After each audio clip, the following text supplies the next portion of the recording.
Hello and welcome to Off the Roll. I'm your host, Troy Hirschman.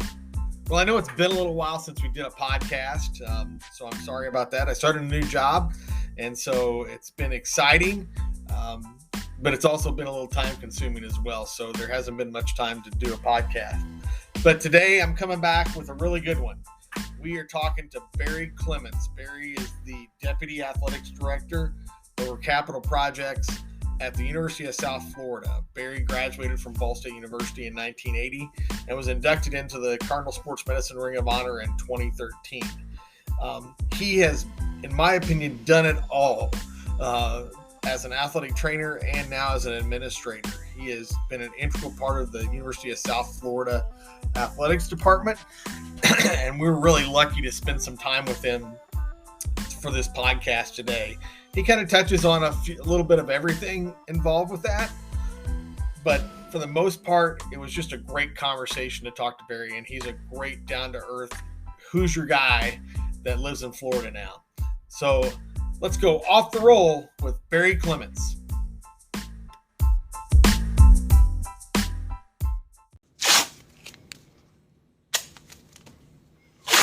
Hello, everyone. My name is Troy Hirschman. I'm your host for Off the Roll. Today, we're talking to Barry Clements. Barry is the Deputy Athletic Director over Capital Projects at University of South Florida. And so, Barry, we're happy to have you on Off the Roll. Great to be here. Thanks for doing this, and look forward to a good conversation. Yeah. So, like I've asked everybody at the start of this podcast, how did you get started in athlete training? Who introduced you to it? First of all, where are you from? So I'm originally from Richmond, Indiana. Okay. So not too far from Ball State, just down about an hour down the road on 35. So okay. Yeah. And you were a Red Devil?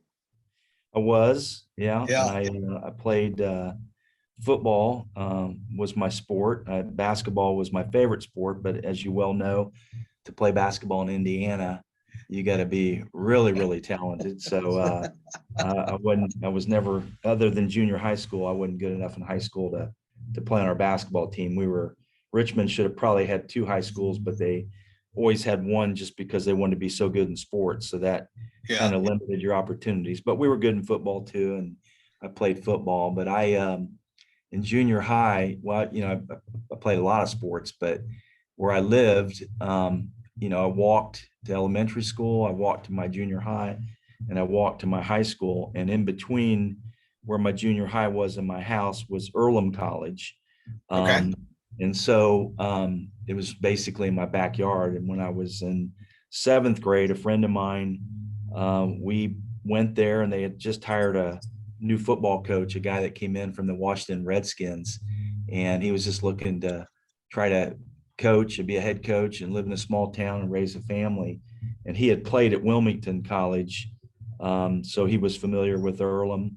And he came in, and we just went in and talked to him one day, and he asked us to be the team managers, which we didn't really know what that meant, but it was full on board with being in the team photos, all the different pictures you take in August, to being there every day we could around our school and our situation with our football practice. And we were just there and hung out there. And I feel like I lived over there. My parents back then were fine with it, and we traveled and everything else. Oh, wow. And I ended up doing football myself, football, basketball, and baseball. And and Dale Harris was the basketball coach. I was going to ask you that if Dale Harris was there. Yeah. So he was there, and so it was those three sports, and basically the whole school year I was over there all the time. But when I was there in August, the first year I was there,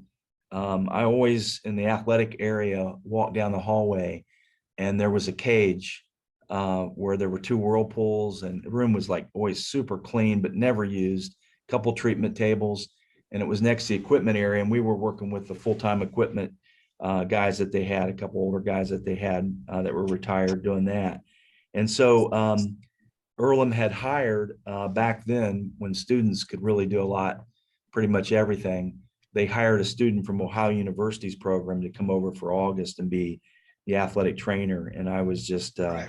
I thought, man, what is that? It's so cool. And then thought that's what I want to do, and started digging into it a little bit.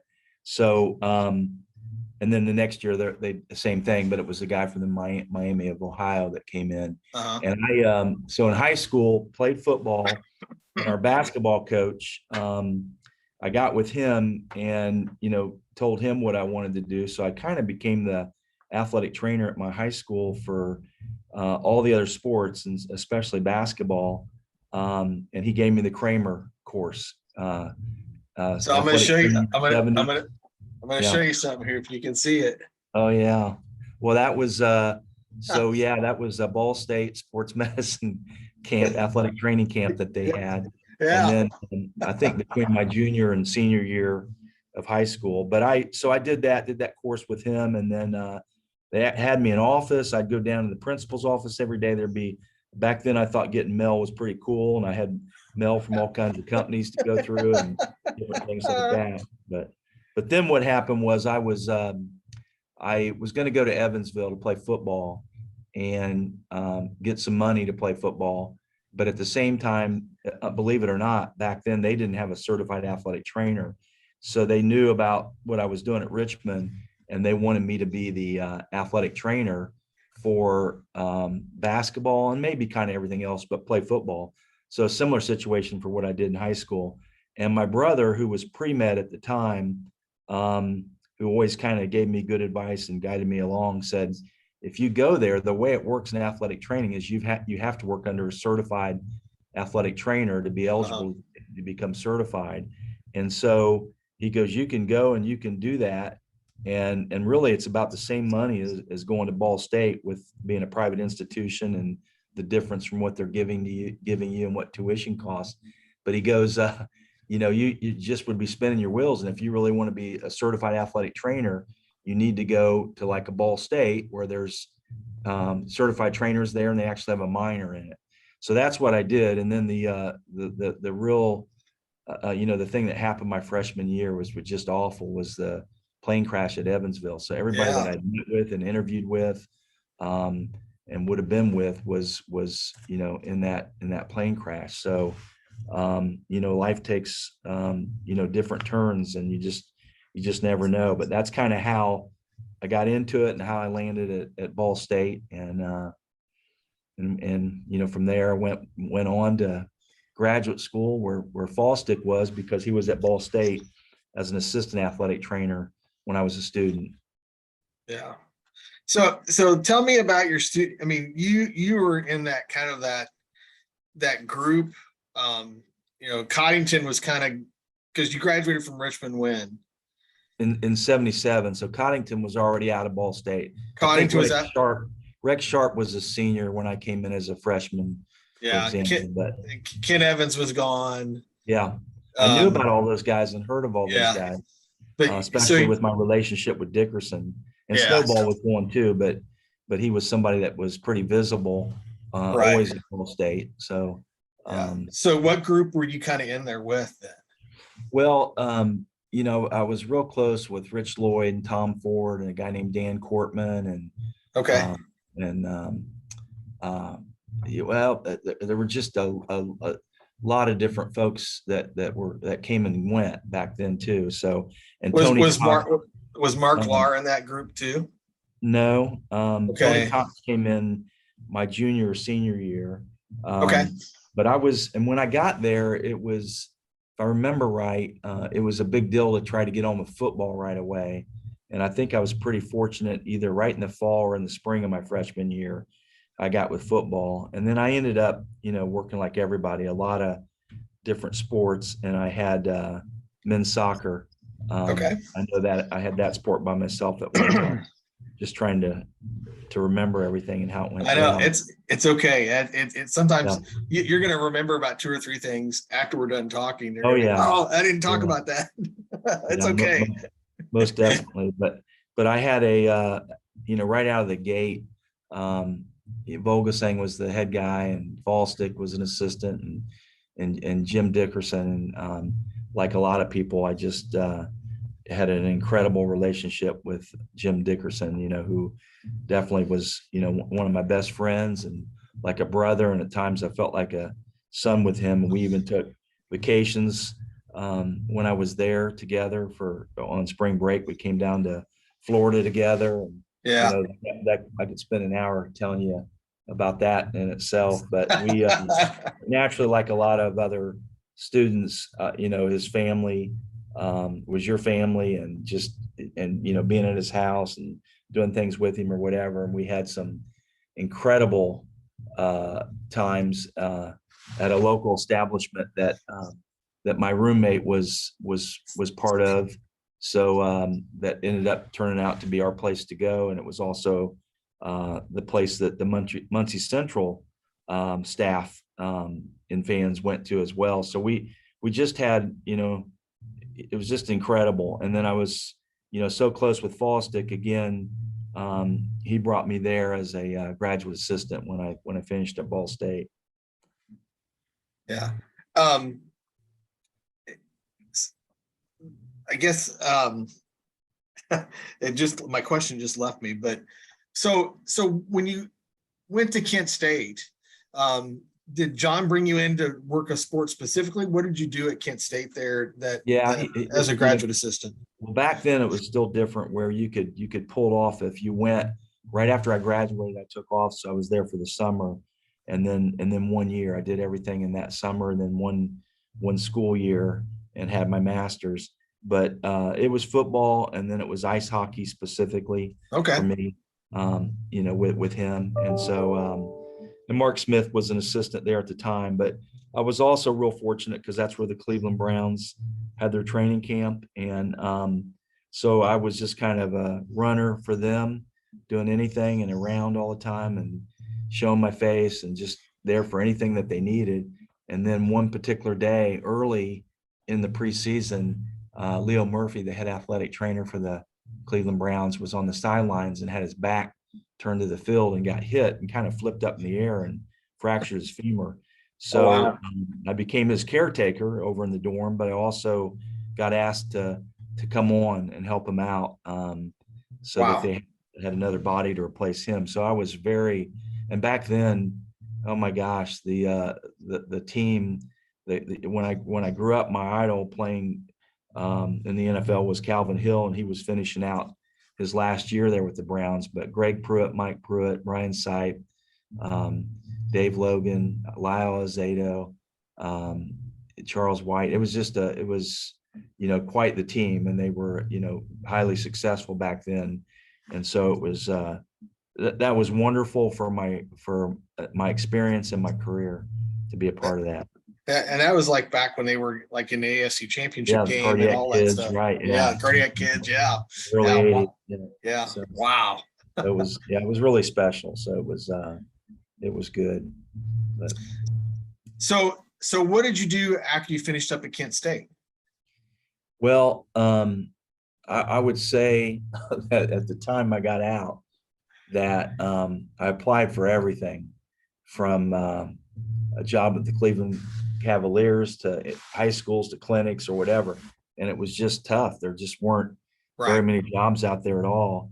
And if you said, where do you want to be? I would have thought that I wanted to be at the college university level and probably D1 at that point. And there just wasn't anything. And so I had an opportunity to go to a high school as the first certified athletic trainer in Dayton, Ohio, at Stebbins High School, which was also, 40 minutes from where I grew up. And so, so I went there, and there was a former Ball State football coach or former Ball State player that was a good friend of mine, Jeff Fancher, who was coaching there. He was a couple years older than me. He's from Richmond.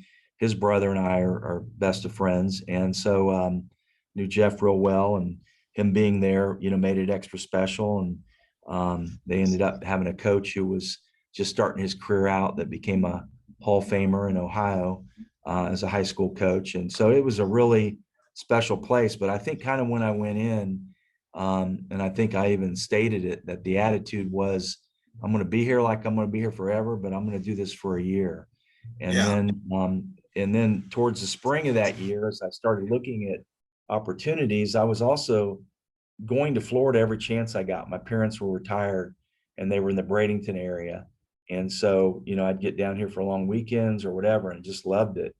And there was an opportunity in Tampa at USF. I wasn't super excited because they didn't have football at the time, Right. but I had heard of it because they had hired Lee Rose as the basketball coach and Yeah. built this new dome. He was at Purdue. He took Purdue to the Final Four right before he went to USF, and he got the Purdue job because he took Charlotte, North Carolina, Charlotte to the Final Four. So, Yeah. um, and so I was able to get there, and I think part of the reason I got the job was they also didn't have strength and conditioning at all, and I was certified in that, which I always would tell people, that get as many hats as you can in this profession so that you can have a better opportunity for a job, do what you want to do, and just have that much more opportunity. So when I came here, I was kind of the strength coach, and then I was an assistant athletic trainer, and it was different. It was I jumped right on with baseball, and they had the head coach was Robin Roberts, who was a Hall of Famer from the Philadelphia Phillies, and even more famous for a lot of different reasons. And it was fall baseball back then was 60 games in the fall, and it was different. It was different not being around football, but it was a place I was going to be a couple years because we didn't have football. But I had the opportunity to do all the strength and conditioning and everything for basketball. And back then it was the head athletic trainer that had to be with basketball as a premier sport. And my second year before basketball started, I had developed a great relationship by doing the strength and conditioning, drug testing, everything for the basketball program with Lee Rose. And the opportunity came up for me to take that over.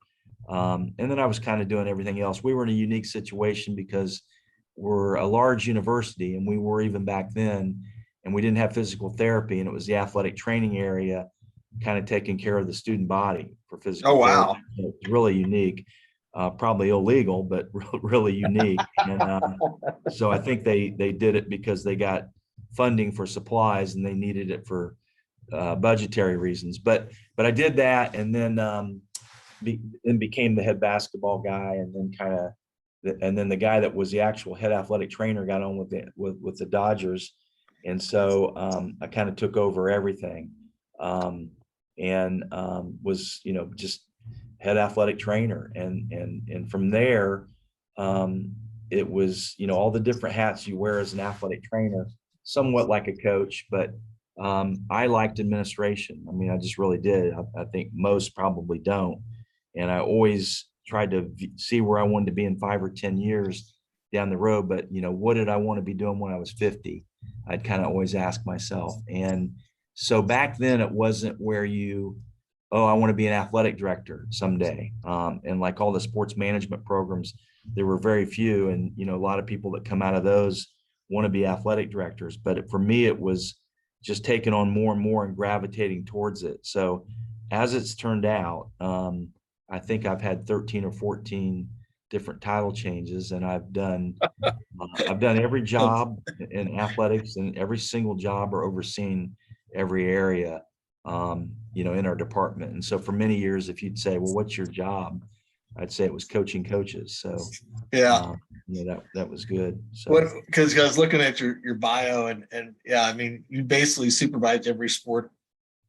Is there a sport at South Florida you haven't supervised?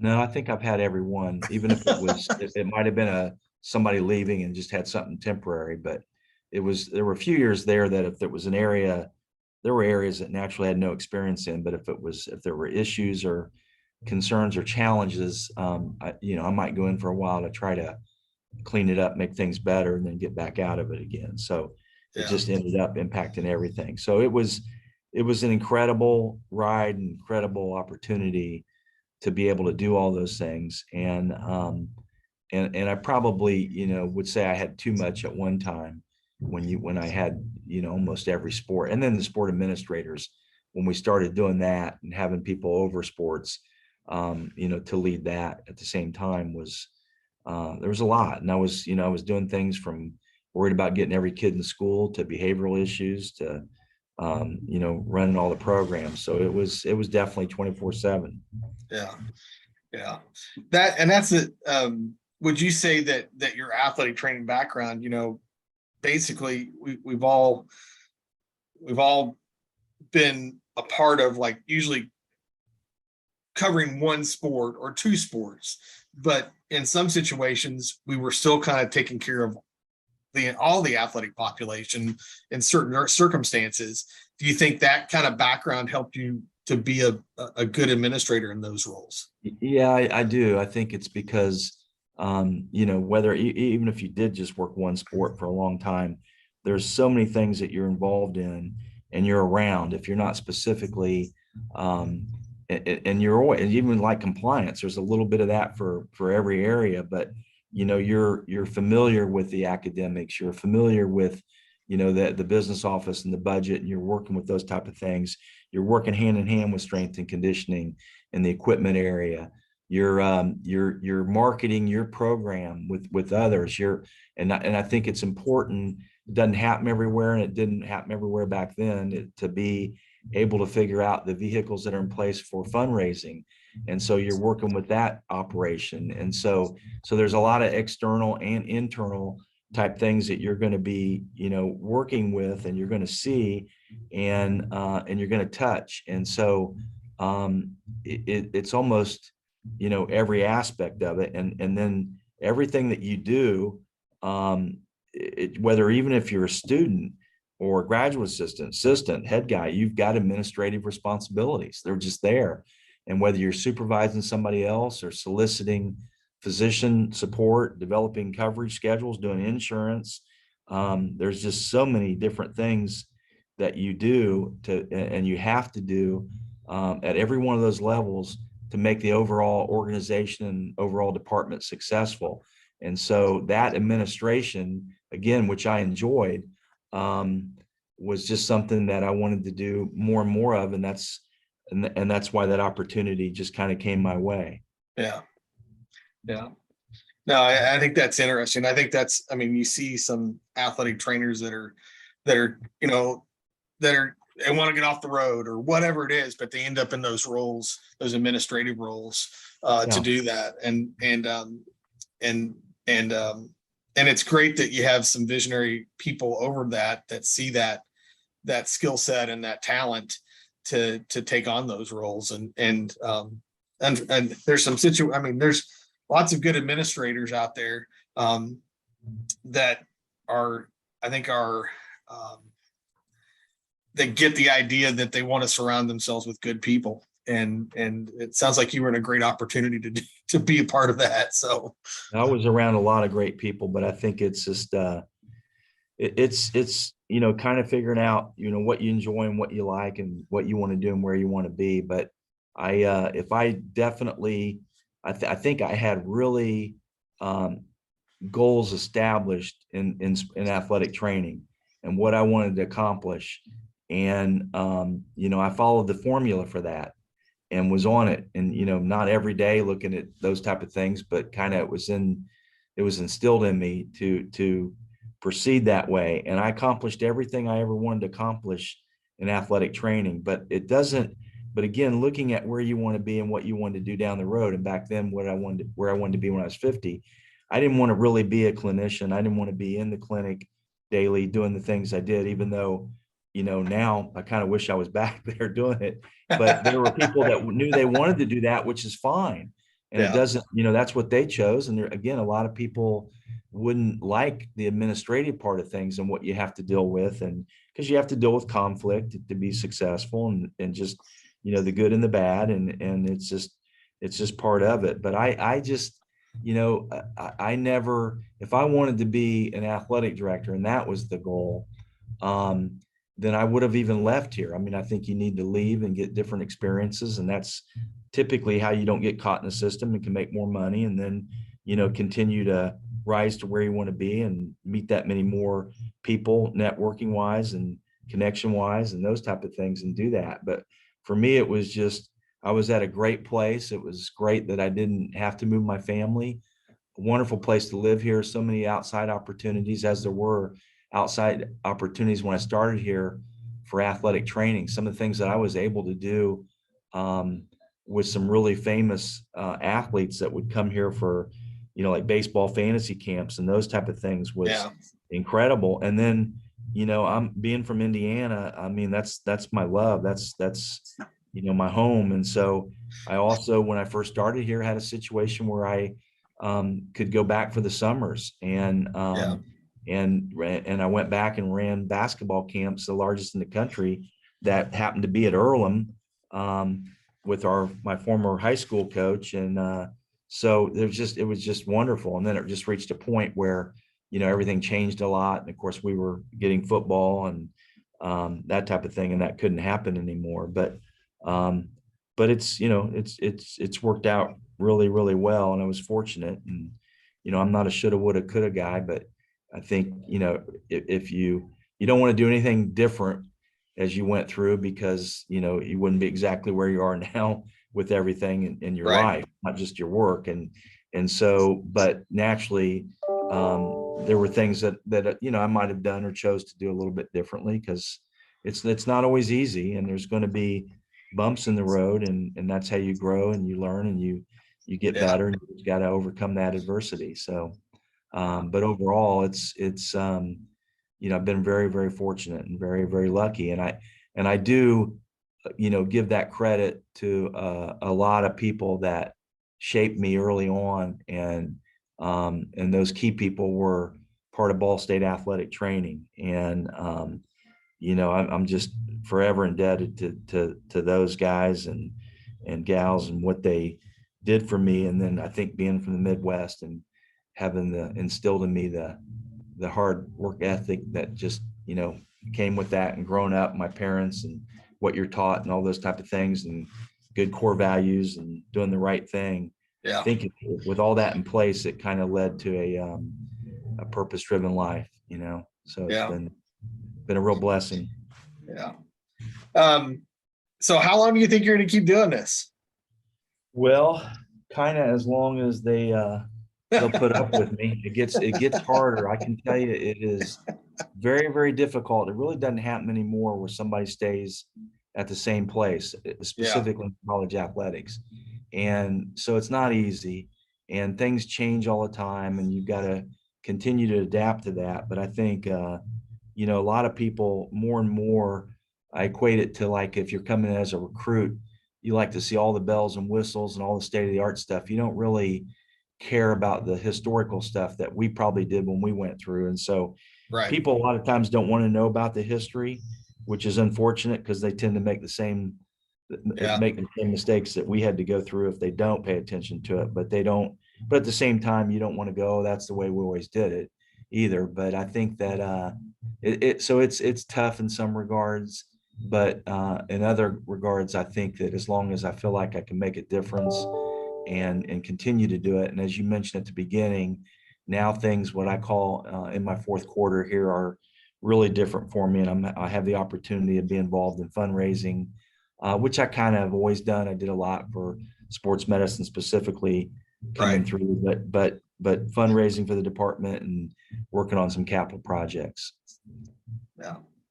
Yeah. And I think that's kind of cool, because that's what I always thought was the cool thing about college athletics, is that there seems like they're always building. And so if they're always building, there's always going to need for different types of things. And if you're involved in that, you're always going to be busy doing something, right? I mean, Well, yeah, and I think as an athletic trainer, and it's funny because when I came through, in one of the courses, you deal with your facilities, your own, and just knowing in a sports medicine athletic training room that lighting is important and ventilation is important, and the type of floor you have and all those type of things, which most people don't know. I mean, that's when I got my first taste of whatever. So whenever throughout my career we were doing anything building wise that impacted strength and conditioning or sports medicine, I was always involved, right. and then eventually later on, as an administrator, I always oversaw the people that ran facilities and grounds and, and housekeeping and capital projects and all those type of things.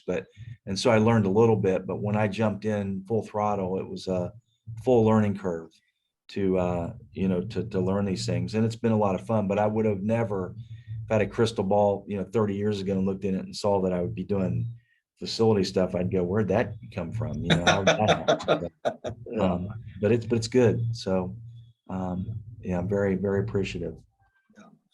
Well, I know that we talked about when we got started that your time was limited, but before we kind of wrap this up a little bit, I've got to ask you, and I think the one story in particular that I want you to tell, but what are some of your favorite Jim Dickerson stories? Oh boy. No, I told some, a lot in the past about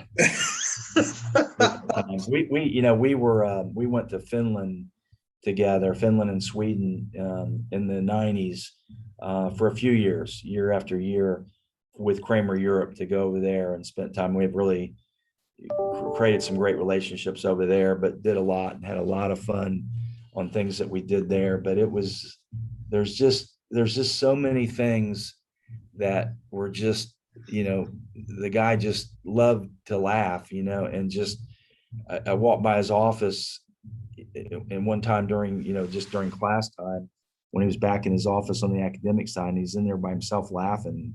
I'm like, and this was kind of when I first met him, and he knows it's awkward when I look at him, I'm looking at him awkward, and he says, "Oh, I just told myself a joke." And, that was just his personality. But then, there's a lot that we did together. And so we've had incredible times together, and you just constantly break down laughing, because I always tell everybody he's definitely a guy's guy. But he, when I first started working there and working football, he'd try to get you on things or whatever. But we were out at practice one day, and he was in all red. He had the red bike coaching pants and a red shirt, and the defense was in red that day, and they were scrimmaging, and he was way down, close to the end zone. Well, yeah, not too far from the end zone, and just standing there, but standing like on the field. And the quarterback went back, the offense went back to throw a bomb, really. And these guys were coming, they were kind of coming right towards him. And the guy tipped the ball up in the air, and Dickerson ran over and caught it because it wasn't even close to the receivers. And he took off and he just started running like he was playing defense, and he was running towards the end zone. And damn if the players didn't start chasing him. And I'm surprised they didn't tackle him, but the offense that had the interception was chasing him down, and I got the biggest kick out of that. He just didn't even hesitate. He just jumped right on it. But he was he put life in the right perspective, and he was just incredible in so many different ways. Yeah. But just I was very, very fortunate, like a lot of folks, and to have him in my life, So we all were. I mean, that was the thing about it. I mean, I grew up, in Boone County, and we after the fact found out that he knew some of the same people that I did. In fact, Carol's brother was one of my 4-H leaders when I was I was in 4-H and stuff. Yeah, Tom and stuff. And so, he probably just like all of his students, particularly his favorite ones, and those that were you, me, Snowball, those people that were lucky enough to kind of be in that circle a little bit, really got some great perspective from him when we needed it the most. I remember before I was going out to Philadelphia for my internship in 91, I was really nervous, and I was like, am I gonna fall flat on my face or whatever? And he just pulled me aside and said, "Listen, you just hustle, you work your butt off, and the rest will take care of itself." And that's all I needed to hear from him. Yeah. And he goes, "You'll be fine." And I Yeah. think that's what was special about him. He knew when to lift you up when you needed it, and Yeah. but also maybe make you laugh so you weren't so daggone nervous about something that came up too. Yeah, and he knew when to put you in your place too. We played Ball State in football, and I worked on the scheduling and tried to make that happen. And we played here. The first game was here, and we ran the opening kickoff back, and we won like 50-6 or something. So then everybody's wondering why we're going to Ball State to play, and we ended up getting beat at the very end of the game up I there. remember that game. Yeah. Yeah. Well, anyway, so I'm meeting him in the parking lot, and I'm going across before the game to see him. I couldn't see him the night before, and I've got our director of athletics with me at the time and the president of the university, and they've heard so much about him, they want to meet him, so they're walking with me, and we walk up, and they go, "Oh my God, we want to meet you so bad. Barry's so good. He does credible work," and just I'm sure, on and on about me. And he just looked and goes, "Oh, bullshit." Yeah. Oh, I thought they were going to fall over. So like, yeah, he could tell it the way it was, and put you right in your place all the Yeah. time. He kept things really light and he had life figured out. He was a difference maker, but he just he had it figured out. He knew what mattered in life, and he really enjoyed it. And everything about him was just everything you picked up from that. He made you better. So yeah, really special. Yeah. I know that's what Glenn and I've talked about quite a bit. It's just how he knew how he did business and how he made contact with people. He goes, that's what really got me started in the efforts of when Hoove brought me in to open up these clinics. He goes, we didn't do it the conventional way. We didn't come in there and set up a clinic and then try to get people to doctors to refer. We went in and talked to the doctors, and we asked about their wives and their kids. And he goes, I learned all that from Jim. I mean, Jim just had an incredible way of doing those things. And he goes, that's how we did business. So, and that's why, yeah, I mean, he knew everybody anywhere you went, especially after he got in and got started with Kramer and got into sales. And yeah, it was just amazing. And then, again, he was always working, but it wasn't work for him, and I think he was one of those that thought if you do what you love, you'll never work a day in your life. But he would come down on vacation, and I did a lot of representation over the years for different companies as I worked here, and one of them was Sports Health. And so I was helping them, and he came down with Kramer on vacation and wanted to get in the car and go visit schools. So that's what we did. So he could just meet more people and get out and about, and just loved everybody's story. And so that made him special. So he just had that gift, no doubt about it. Yeah. So the story I want you to tell, since we get this recorded, is the X-Lax story. I got to have you tell that story. Well, always when I would, there were various times that I had an opportunity to talk about him, and and most of it, like we've just discussed now, is really good stuff and great things that he's done, all those type of things. But I'd always go back to him as a technician, that I had my doubt and concern about, his theory and treatment. So he, when I was a freshman or whatever, I just, it was unbelievable that I went into work one day when I was really, really sick, and I felt bad. And of course, nowadays, if you were coughing like I was, you wouldn't even went in. Yeah. But I just had this horrible cough, and and Don Vogelstein kept giving me a dirty look or whatever. But they didn't send you home. Back then, if you didn't call in sick, and everybody worked, so that there was a spot for you. So and I finally just went up to Jim and I go, is there anything I can do for this or take for this? And he immediately, without hesitation, gave me a tablet. And me just wanting to get it taken care of, just didn't even question it, took it. And then after I took it, I thought, I wonder what that was. I'm still worried about coughing. He goes, it was X-Lax. And I go, X-Lax? Why would you give me X-Lax for a cough? He said, trust me, you'll be afraid to cough. And so, it cured it. I might have had to duct tape my mouth, but it cured it. But it was, yeah. So, yeah. I think that pretty much sums it up right there Yeah. about Jim's mentality. Oh yeah. Yeah. It was very much. Well, I tell you one more too, as Yeah. far as taking care of somebody.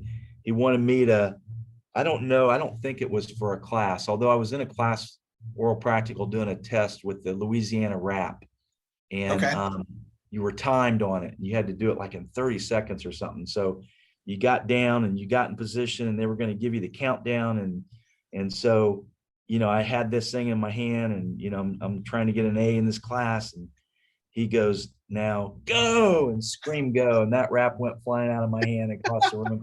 And he was with fall stick. I thought they were going to fall out of their, well, they did fall out of their seats, but he had me, he had a person, he was either a student athlete that I needed to look at, but I think it was one of those evaluation deals. And he said, find out what's wrong with this person. So I said, okay, tell me, point to where it hurts. And the person pointed at their shoulder, said that hurt. And they pointed at their elbow and pointed at their knee, and, everything that they, touched was in pain, their hip or whatever. And he said, what do you think? I go, man, it's like they were in a car wreck or something and their whole body hurts. He goes, no, you dumbass, they broke their finger.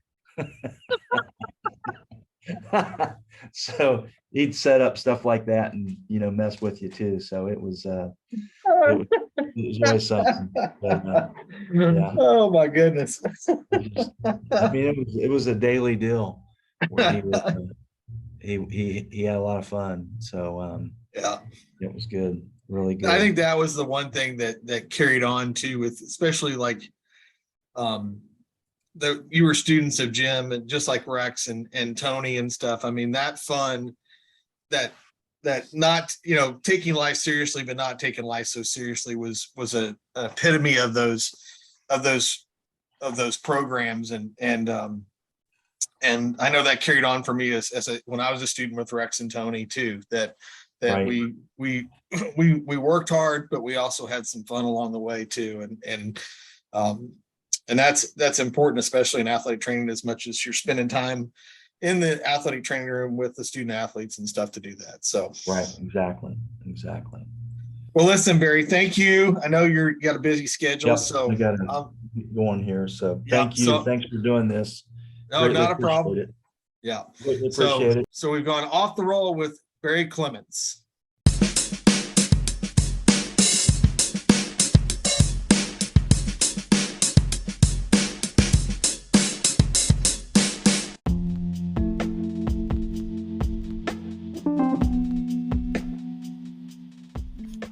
I want to thank Barry for coming on the podcast today. That was a great conversation that we had with him, and the great stories at the end about Jim Dickerson were phenomenal. I really appreciate Barry sharing not only the stories, but his time, because he's a very busy guy. And I think if you look at the fact that there are a lot of athletic trainers out there that have moved into administration roles, he's just done it for a longer time on a bigger stage, and does a phenomenal job at it. So we want to thank Barry again for coming on Off the Roll, and hope you, again, if you like this podcast, give it a follow. Send recommendations to offtherollpodcast@gmail.com, or hit me up on Facebook, on my personal Facebook page. We may be working on some other stuff to have an Off the Roll kind of Twitter account or something like that in the near future. But again, I'm a year and a half into this, and I'm still working some things out. So hope you all have a great day. Take care.